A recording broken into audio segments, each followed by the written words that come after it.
Good morning and welcome to another day of Meet Your Future campaign on National Apprenticeship Week 2022.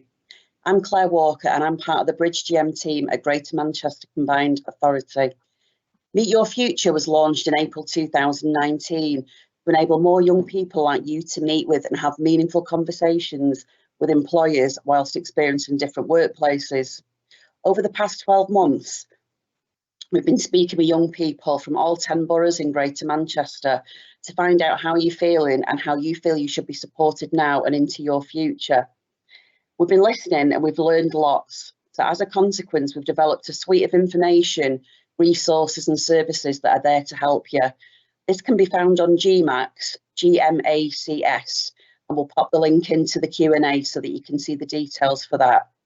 GMACS stands for Greater Manchester Application and Career Service, which many of you will already be aware of. If not, do speak to your teacher and we can give you more information if you need it. We've also adapted the Meet Your Future campaign to better fit what you've been telling us. So throughout this academic year, you will have been able to join and will be able to continue to join chats with Greater Manchester employers and businesses about the growth sectors in Greater Manchester, the pathways and the vast array of careers opportunities that are available to you in the future right here in Greater Manchester. This morning, I'm really pleased to introduce you and pass you over to our colleague Warren Young from HellermanTyton. I'm really hoping this session will be able to inform and inspire you and show you why you should be hopeful and optimistic about your future and all the opportunities open to you now and going forward. So without further ado, I'll now pass you over to Warren. Thanks so much, Warren. Thank you very much for that, Claire. Yes, so my name is Warren Young, as Claire said, and I work for HellermanTyton. I am the UK training manager. So who are HellermanTyton? A quick introduction to HellermanTyton. So we're a leading manufacturer and supply of products, fastenings, fixings, installing, connection, protection, identification of cables and networks. Sounds big, but basically all we do is produce parts which will help cables to stay together. So cable ties is one of our biggest production products we do. We are a world-class company. We have 18 world-class facilities and that's within 13 different countries. And we're actually operate in 39 countries around the world. We're a global industry and we're trusted by some of the biggest companies in the world. We do things for Jaguar Land Rover, Mercedes, we're in Airbus, so the plane, the double-decker plane you see, we're in that. We're on the metro, all our cable ties are in that. It's a vast amount. At our facility in Wythenshawe in Manchester, we have over 320 employees and we produce around about 88 million cable ties a week, a phenomenal amount of cable ties. But to do that, we need a really good, skillful workforce. So where are our apprenticeships? An apprenticeship, you may know, is something that you go into and it's on the job learning, and you will then go to a college or a training centre for 1, 2, 3 days a week, however, which either career path you choose, that's what you will do, but it's on the job training. You are an employee of HellermanTyton. You will get holidays, and the best bit is you will get paid for doing that. So as an apprentice, you will work alongside people of that skill level that you require, and they will support you throughout that role. They will be there to learn from them, and you will also be required to attend the training centre, as I've said, maybe 1, 2 days a week. It could be that we do a 6-month block where you're there permanently for 6 months, but then you would come back to us. It all depends on the career path. What career paths do we have at HellermanTyton? So at HellermanTyton, we have finance within our building, we have supply chain, we have sales departments, but within that we also have a design department, and that design department will work with these big companies as I've mentioned at the beginning, and we will design new parts for their vehicles, for their plane, and we have a big design team what design that. Once we've agreed that, we then have a design team who actually draw the tool which will make that product. And again, this is something that we do a lot of, and some of the things that we're based on here in Manchester is robotics. We have a lot of robotics within the area. What we have got at the moment, we've got a short video which we'd like you to watch, which is one of our apprentices within the tool room. If Tom could play that for me, I'd be grateful. Thank you very much.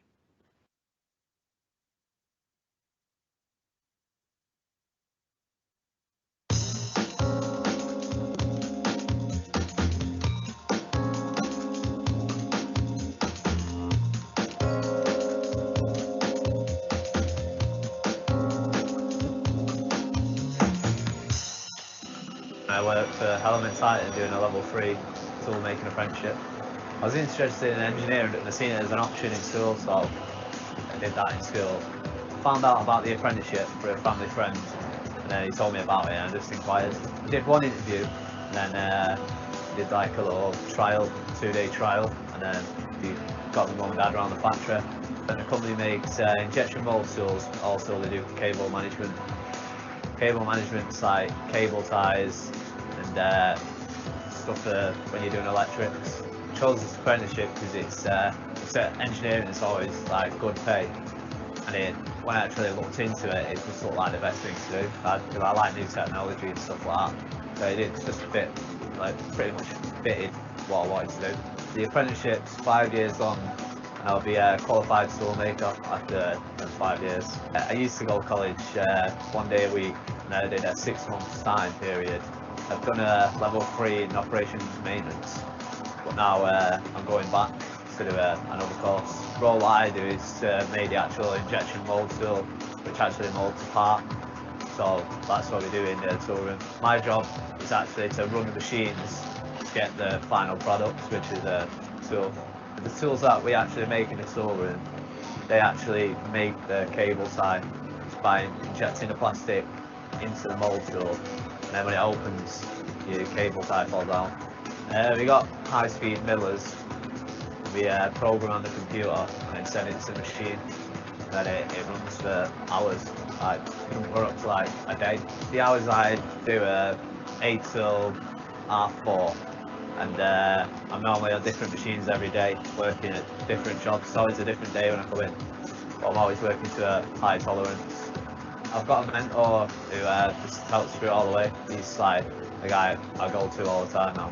We've got a list of what tools are coming in like next, so whatever tools next on the list, we just I'd get a job from my mentor, and then they'll sort me out what I should do. I think learning about this job is a lot more technical because the tolerance is working to, but it's a lot more rewarding because it's making a tool yourself. I had an interest in technology and how stuff works anyway, but I didn't realise it'd be this technical and high tech. You've got to have an interest in engineering and technology if you want to be an engineer. It's all revolves around new technology. You've got to be on the ball all the time. You've always got to be concentrating. So if you mess, you can just press one wrong button and that's it. It costs 20 grand. So you've got to be mature to be an engineer. Yeah, I think it's a good opportunity. I'm just going to hopefully progress to be a fully qualified toolmaker. If you do get an apprenticeship, that's this good, you should just take it. I was looking for apprenticeships like every single day before I come here. And luckily I got this one, it's probably the best one. The company's got like a load of different companies in Germany and stuff, so if you're a toolmaker, you want it anywhere. The best thing about the job is you actually get your final part and you've made it. You look at it and say, yeah, I made that. Yeah, probably the best bit. I think it's probably a good trade to get into, but you've got to be wanting to do it and actually want to go to work every day and actually do engineering. The thing is that I enjoy it anyway. It's probably the best thing I've done.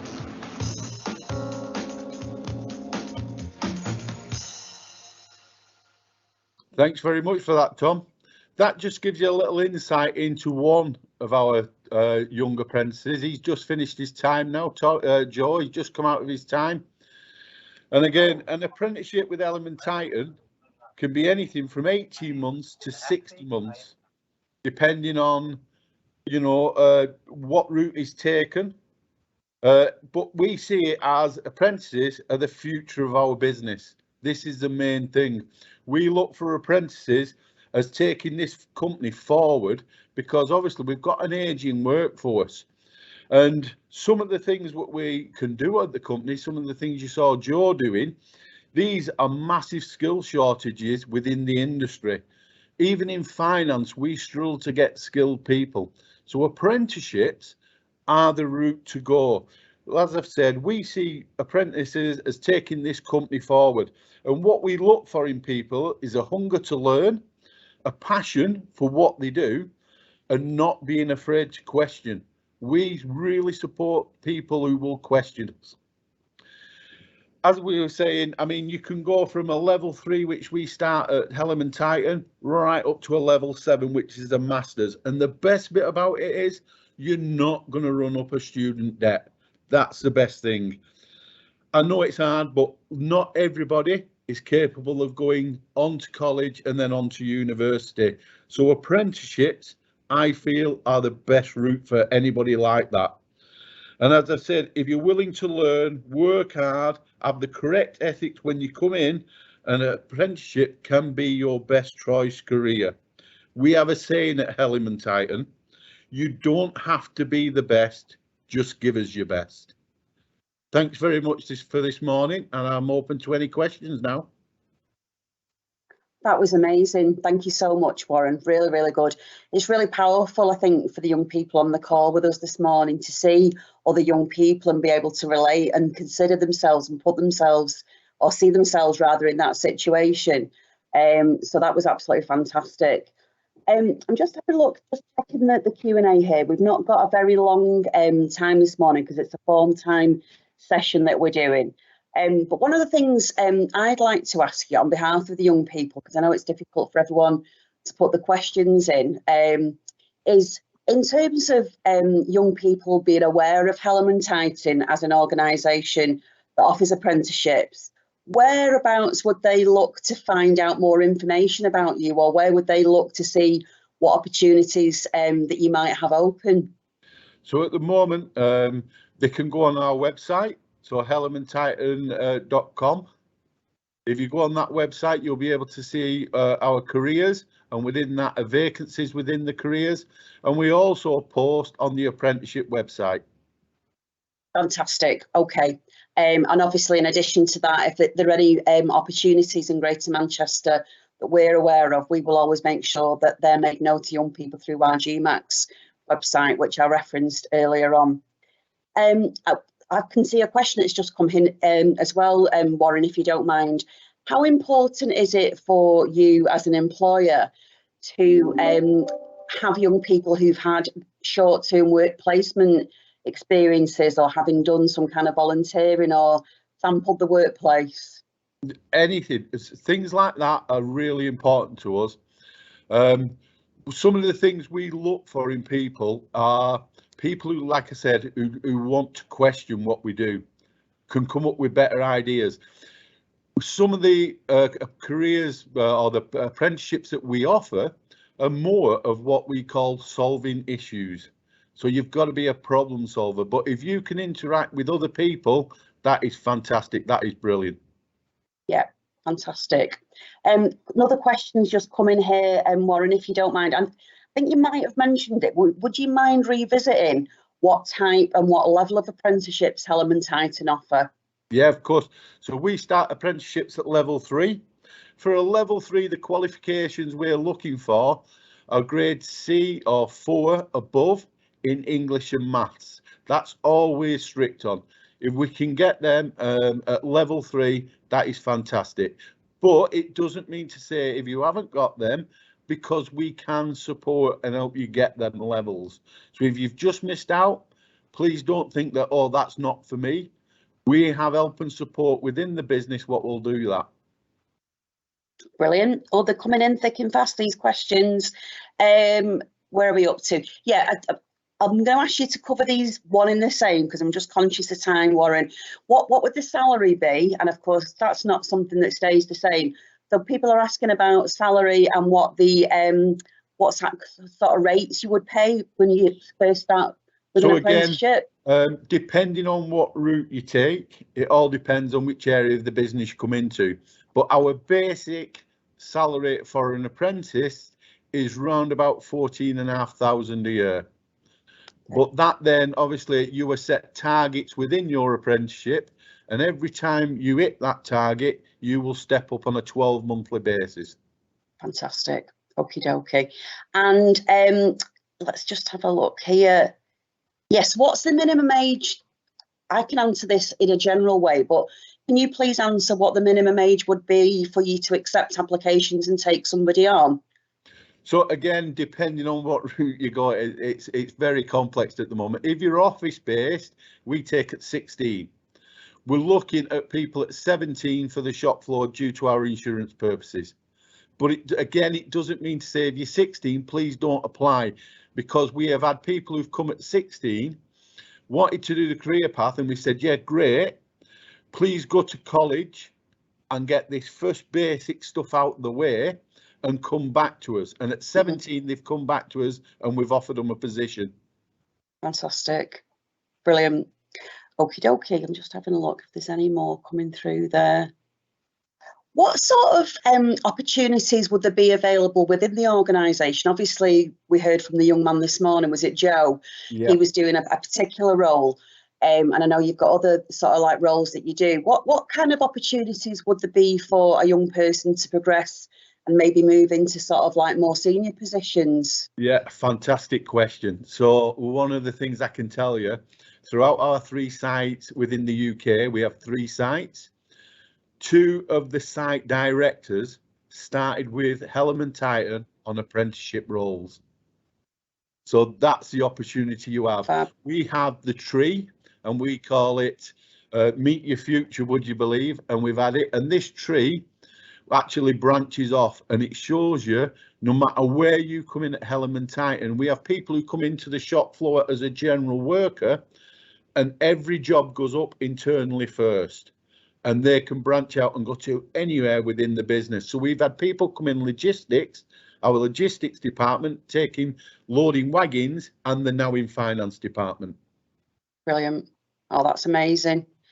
Okay. I just want to go back to something that you said before that I really liked. And I'm not saying it's cheesy. I'm great for cheesy one-liners, but you said something before that really resonated with me. And I'd just like to revisit it, what you said, because you talked about, I think you said something like, you don't have to be the best, you just have to try your best. Was that what you said? Yeah, that's correct. I think I absolutely love that. And I think that's a really, really powerful and positive and kind of inspirational message to be passing on to young people, because, you know, all of us can't be the best at everything and we can't be all-rounders at everything. But I think what you said there, it was having the motivation, having the right attitude, having the right desire to do well and do your best. And I think that's a really key thing to say to the young people that are on the call this morning, is to always remember that, you know, obviously at the moment you're not employed, you're not in an apprenticeship, but you are still in school, and it's still really important that you absolutely try your hardest. And just remember that. I'm going to remember that myself, Warren, actually. I'll drop that a few times myself, I think, at home, possibly with my own children, but that's great. So yep. I'm just conscious, I appreciate it's phone time. We would have loved to have had a bit longer with you this morning, Warren, but times are not on our side, and I think these students need to crack on and get on with the rest of their day. So yep. Thanks so very much to you again for your presentation and sharing that amazing video. I think, as I said before, it's been a really great example of showing and explaining to the young people with us today about all the positives, basically, of taking an apprenticeship route, and then hopefully prompting them to maybe go away and do a bit more research themselves. So once again, as I mentioned, you can do all that kind of research via our GMAX website, and I did leave the details there. Meet Your Future is an ongoing campaign that we have, where again we can bring lots of employers and businesses together for you to speak to and hear from. And all that leads me to say finally is thanks once again so much to you, Warren. Thanks to my colleague Tom for giving us the tech and making sure it went smoothly. And indeed to every one of you out there that's joined us for the live broadcast this morning. So enjoy the rest of your Friday, wherever you are, and go to Manchester. Take care, and I look forward to speaking and seeing you all soon. Bye-bye. Thank you very much. Thanks, Warren.